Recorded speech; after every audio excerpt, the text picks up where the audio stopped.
On m'a toujours, pour une femme en télévision, faut faire attention à sa voix, parce que très vite, on peut tomber dans la voix un peu... Le plus terrible, ce n'était pas ce qu'elle a vécu, mais ce qu'elle a dû taire.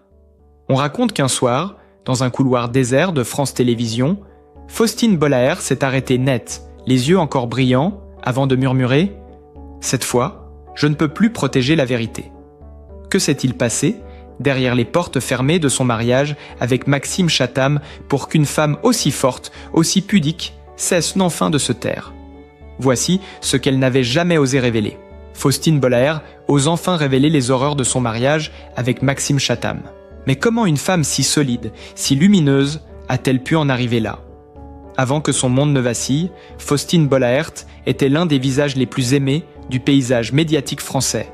Une carrière bâtie depuis ses débuts anonymes et déterminée dans le journalisme et la télévision.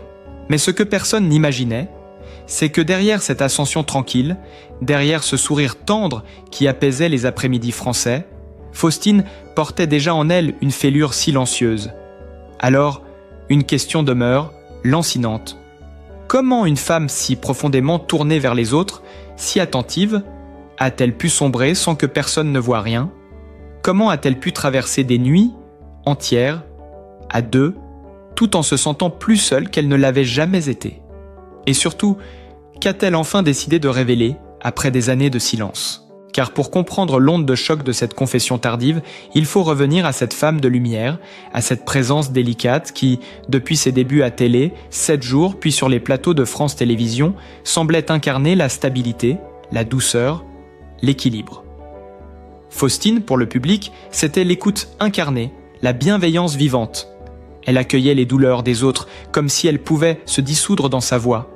Et beaucoup croyaient naïvement qu'une personne capable d'entendre les drames du monde sans vaciller devait elle-même vivre dans un havre de sérénité.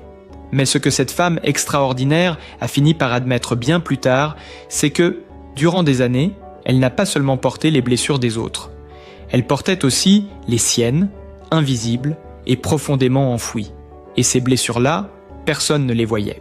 Tout commence bien avant la rupture officielle, bien avant l'annonce froide et maîtrisée qui a surpris la France en 2025. Les premiers signes étaient minuscules, presque imperceptibles, comme ces micro-décalages que seuls les yeux attentifs d'un ami très proche auraient pu remarquer. Et pourtant, ils étaient là, silencieux comme des coups d'aiguille. Faustine rentrait du travail plus épuisée qu'avant, non pas par la charge des témoignages qu'elle recueillait, mais par une solitude qui, jour après jour, gagnait du terrain dans sa propre maison. Une solitude qui n'avait rien à voir avec l'absence physique. C'était une solitude en présence, et c'est toujours la plus douloureuse. Ceux qui l'ont côtoyée à cette époque parlent d'un changement subtil, presque fragile, comme si quelque chose en elle se détachait lentement. Les éclats de rire diminuaient, la concentration devenait plus mécanique, et surtout, son regard se perdait parfois dans un point invisible que personne ne réussissait à cerner. On lui demandait si tout allait bien. Elle disait oui. Bien sûr, toujours oui. Les femmes de sa génération, particulièrement celles de plus de 40 ans, reconnaîtront peut-être ce réflexe. Celui de taire les fissures pour ne pas inquiéter, celui de continuer coûte que coûte, parce que la famille passe avant tout, parce qu'il faut tenir, parce qu'on s'efface facilement quand on a trop longtemps appris à être forte. Mais la vérité, la vraie, celle que Faustine n'avait jamais osé formuler à voix haute, c'est qu'à cette période déjà, elle ne se sentait plus regardée, plus considérée, plus rejointe. La femme solaire qu'elle était se retrouvait face à un homme plongé dans ses univers sombres, absorbé par ses manuscrits, par ses tournées, par ses nuits d'écriture, jusqu'à ne plus entendre cet appel muet que Faustine lançait chaque soir sans le dire. « J'existe encore, est-ce que tu me vois ?» Il y avait des soirées où elle rentrait du plateau en éteignant la radio pour écouter le silence de sa voiture, simplement parce qu'elle ne voulait pas retrouver celui de sa maison. Des dîners où les enfants parlaient, riaient, et où elle se surprenait à surveiller la porte, espérant un geste, un sourire, une attention qui ne venait plus.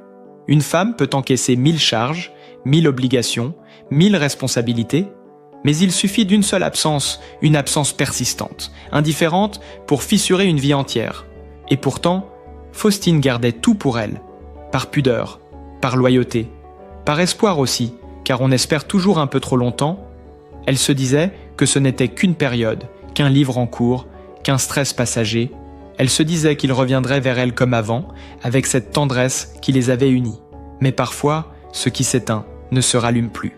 Puis, vinrent ces soirs, étranges, où, sans qu'elle comprenne pourquoi, elle se sentait de trop chez elle. La chaise de Maxime restait vide, son bureau fermé, la lumière passant sous la porte comme une frontière infranchissable. Chaque fois qu'elle tentait d'ouvrir le dialogue, quelque chose s'interposait. Un manuscrit, un déplacement, une fatigue, un plus tard.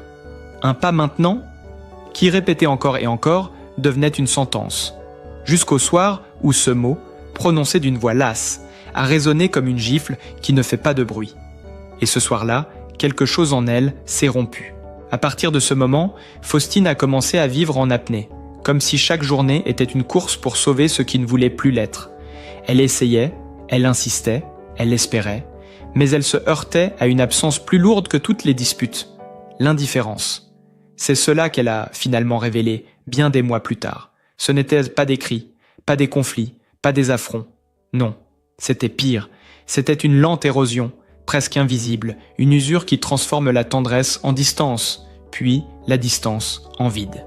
Ce qu'elle a confessé ensuite, avec une sincérité bouleversante, c'est qu'elle a passé des années à penser que c'était normal de tout porter seule, que c'était ainsi que fonctionne un couple lorsqu'on aime fort, qu'elle devait être patiente, compréhensive, solidaire. Mais un jour, elle s'est regardée dans le miroir et a compris qu'elle n'avait plus d'énergie à donner, que la femme qu'elle était se dissolvait à force de s'adapter, que ce silence qu'elle gardait ne la protégeait plus, mais l'effaçait. Et c'est là que commence vraiment ce qu'elle appelle aujourd'hui les horreurs invisibles. Non pas des gestes violents, non pas des éclats destructeurs, mais cette douleur froide, intime, presque honteuse, celle de ne plus exister pour celui qu'on aime, celle de se réveiller chaque matin avec l'impression que sa vie se déroule à côté de soi, celle de sentir son cœur battre plus fort de solitude que de peur. Elle le dit désormais avec une lucidité tranquille. La pire tempête, c'est celle que personne ne voit. Et c'est cette tempête-là qu'elle a traversée, seule, pendant des mois, jusqu'à ce qu'elle n'ait plus de voix intérieure pour se convaincre que tout allait s'arranger.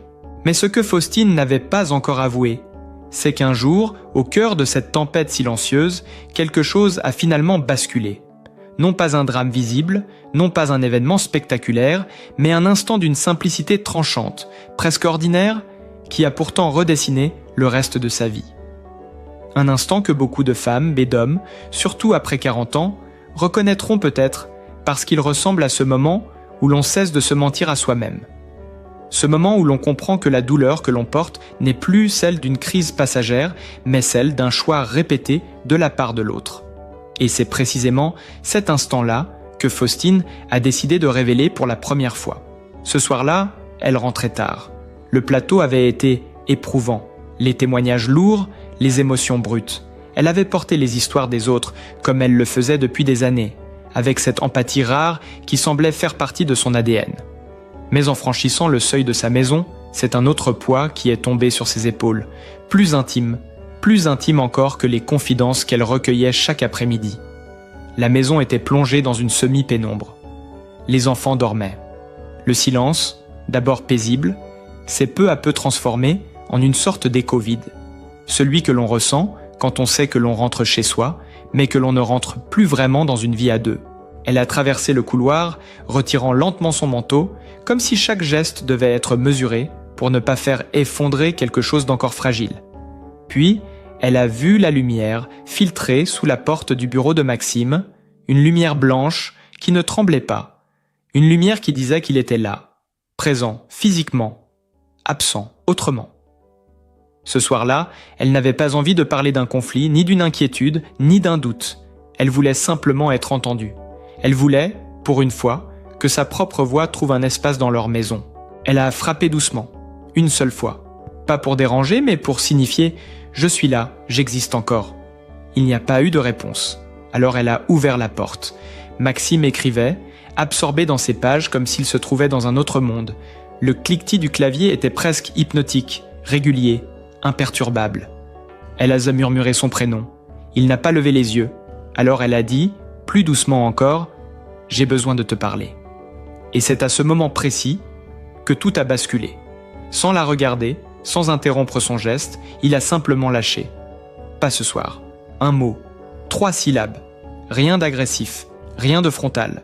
Mais pour Faustine, cela a été comme une porte qui se referme brutalement à l'intérieur d'elle, non pas parce que ce mot était dur, mais parce qu'il était devenu une habitude, parce qu'elle savait qu'il serait répété demain. Et le lendemain encore, parce qu'elle comprenait soudain que l'effort qu'elle faisait depuis des mois, peut-être même des années, n'était plus partagé. Ce « pas ce soir », c'était un constat. Une vérité nue, un plus jamais déguisé. Elle a refermé la porte sans bruit. Elle a traversé la maison jusqu'à la cuisine. Elle s'est assise à la table dans le silence. Et c'est là, dans ce moment suspendu, que la décision s'est formée, non pas comme une impulsion, mais comme une évidence. Les femmes qui ont un certain âge le savent. Il existe des douleurs qui ne demandent pas d'explication, seulement une lucidité. Faustine ne s'est pas effondrée. Elle n'a pas pleuré cette nuit-là. Elle s'est seulement rendue compte qu'en essayant de sauver un couple, elle avait cessé de se sauver elle-même. Les jours suivants ont confirmé ce que ce soir avait déclenché. Faustine n'attendait plus une réconciliation miraculeuse. Elle observait, elle écoutait, elle prenait conscience de tout ce qu'elle avait enfoui. Elle remarquait les repas où Maxime ne posait plus une seule question, les matins où il partait sans un regard, les soirées où il s'absentait mentalement même lorsqu'il était assis face à elle, non pas par méchanceté, mais par désengagement. Et c'est cela qui fait le plus mal. Quand l'autre ne souffre même plus. Une nuit, elle s'est réveillée en sursaut. Pas à cause d'un bruit, mais à cause d'un rêve étrange, presque symbolique. Elle était dans une pièce entièrement blanche, éclairée par une lumière vive. Elle appelait quelqu'un, elle ne savait pas qui, mais aucune voix ne répondait. Ce silence-là l'a poursuivie toute la journée. Ce même jour, elle a confié à une collègue, à voix très basse, « Je crois que je ne suis plus là depuis longtemps », et cette phrase, même prononcée timidement, contenait sa vérité. Puis est venu l'anniversaire d'Abby, en janvier 2025. Un moment qui aurait dû être doux, simple, heureux. Elle avait tout préparé, les ballons, le gâteau, les bougies, les enfants riaient, les photos étaient belles. Mais quelque chose manquait. Et ce manque-là n'était plus seulement une absence physique, il était devenu un symbole. Une évidence que le monde entier pouvait voir sur ces images où un père n'apparaissait plus. Lorsqu'une abonnée a demandé « Où est Maxime ?», Faustine a senti son cœur se crisper, non pas par colère mais par fatigue. Elle n'a pas répondu. Elle n'a plus répondu. C'est ce jour-là qu'elle a prononcé, pour la première fois, ce qui deviendra l'une des phrases les plus marquantes de sa vie. À un proche qui l'encourageait à laisser une porte ouverte, elle a répondu calmement « Je ne veux plus me battre pour quelqu'un qui ne se bat plus pour nous ». Cette fois, ce n'était plus une plainte, c'était une conclusion. Alors elle a commencé à changer. De l'extérieur, rien ne semblait différent. Elle continuait à travailler, à sourire, à accueillir la douleur des autres avec la même douceur. Mais à l'intérieur, une décision prenait forme, reprendre possession d'elle-même. Elle a réorganisé son emploi du temps. Elle a passé plus de temps seule, pour la première fois depuis des années. Elle a cessé d'attendre. Elle a cessé de chercher des signes. Elle a cessé de s'excuser d'exister. Au printemps, alors que tout semblait continuer comme avant, Faustine préparait déjà son départ intérieur. À l'émission, lors d'un témoignage sur l'indifférence dans le couple, elle a baissé les yeux une seconde. Cette seconde-là, si brève, contenait des mois de douleur, puis elle a relevé la tête, déterminée, et a repris le fil de l'émission. Ce n'était pas une fuite, c'était une renaissance encore invisible.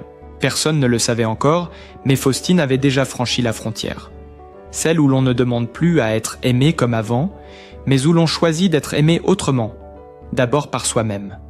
Et c'est dans ce silence-là, un silence choisi et non subi, qu'elle a trouvé la force de révéler ce qu'elle avait caché trop longtemps.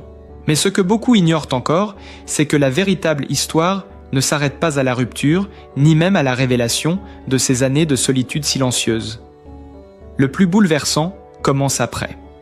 Au moment où Faustine, épuisée mais lucide, a dû faire face à l'immense vide que laisse derrière lui un amour qui se défait. Car lorsque tout s'effondre, il reste deux options, s'accrocher à ce qui n'existe plus ou apprendre à respirer autrement. Et c'est dans cette respiration nouvelle, fragile au début, que sa renaissance a pris forme. Une renaissance qui n'a rien de spectaculaire, rien d'instinctif. Elle s'est construite doucement, comme un lever de soleil timide qui finit pourtant par éclairer toute une vallée. Au lendemain de sa décision intime, Faustine s'est retrouvée dans une maison qui lui paraissait soudain plus grande, plus silencieuse, presque étrangère. Elle a dû réapprendre à marcher dans cet espace sans se sentir coupable, réapprendre à préparer un café sans être envahie par un manque, réapprendre à sourire pour elle-même et non pour maintenir l'équilibre d'un foyer fatigué. La solitude qui l'avait tant fait souffrir s'est transformée, petit à petit, en un espace de reconstruction. Une solitude choisie, cette fois. Une solitude qui libère. Elle le raconte aujourd'hui, sans amertume. Au début, elle croyait que la douleur serait insurmontable. Mais quelque chose a changé lorsque, un matin, alors qu'elle ouvrait les fenêtres de la cuisine, un souffle d'air frais a traversé la pièce. Et elle s'est entendue penser « Je suis là, je tiens, je continue ». Ce n'était pas de la joie, pas encore.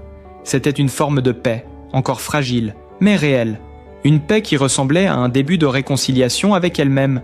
Peu à peu, Faustine a recommencé à savourer les petites choses qu'elle n'avait plus remarquées depuis longtemps. Le bruit des feuilles dans le jardin, la lumière dorée de fin d'après-midi, le silence doux du matin avant que la maison ne s'éveille. Elle retrouvait ses enfants avec un regard nouveau, moins chargé, moins inquiet. Elle a été présente non pas par devoir, mais par amour. Un amour allégé de la fatigue qui l'avait si longtemps écrasée. Ceux qui la côtoyaient ont senti la différence. Son sourire n'était plus un rempart. Il était plus calme, plus vrai, presque vulnérable parfois, mais lumineux autrement. Sur les plateaux, elle respirait plus profondément avant d'entrer. Dans les coulisses, elle restait quelques secondes immobile, comme pour se recentrer. Et surtout, lorsqu'elle écoutait les histoires douloureuses des anonymes, elle n'était plus seulement une animatrice compatissante. Elle était une femme qui savait désormais de quoi elle parlait, une femme qui avait traversé sa propre nuit et qui offrait à chaque invité une présence encore plus sincère. Un jour, alors qu'elle animait un atelier d'écriture pour des femmes de tous âges, une participante lui a demandé timidement « Est-ce qu'on peut vraiment guérir d'une blessure qu'on n'a jamais comprise ?» Faustine a réfléchi longuement, puis elle a répondu avec cette douceur qui la caractérise.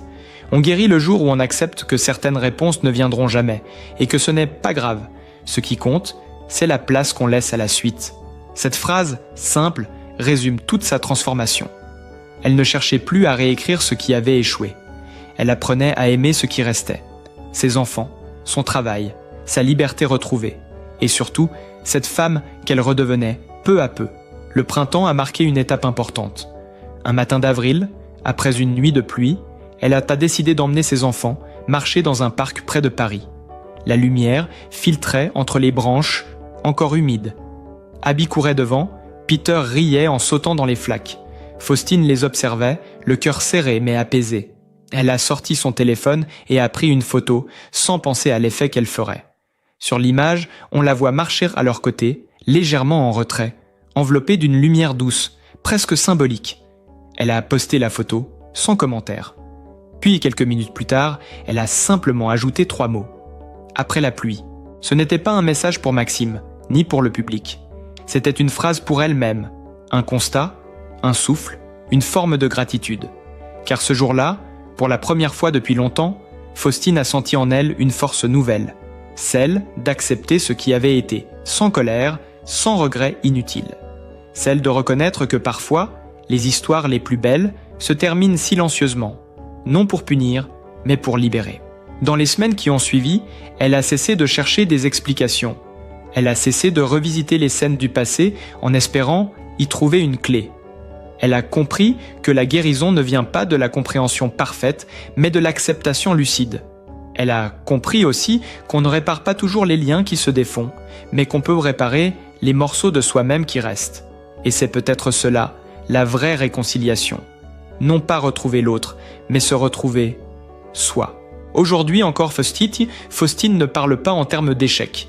Elle parle d'apprentissage. Elle ne parle pas de rupture, mais de transformation. Elle dit simplement que certaines routes doivent se séparer pour que chacun continue de marcher, même si cette séparation n'est jamais simple, jamais douce. Elle ne cherche pas à effacer les années partagées. Elle les regarde avec tendresse, avec respect, mais sans nostalgie paralysante. Elle a choisi d'avancer. Et ce choix, elle le porte avec une dignité rare. Alors, quand on regarde aujourd'hui le chemin parcouru par Faustine, on comprend que sa véritable victoire n'a jamais été de tourner la page d'un mariage abîmé, mais d'apprendre à ne plus se tourner le dos à elle-même. Et cela, c'est sans doute l'une des leçons les plus difficiles, les plus intimes, les plus courageuses qu'une femme puisse traverser.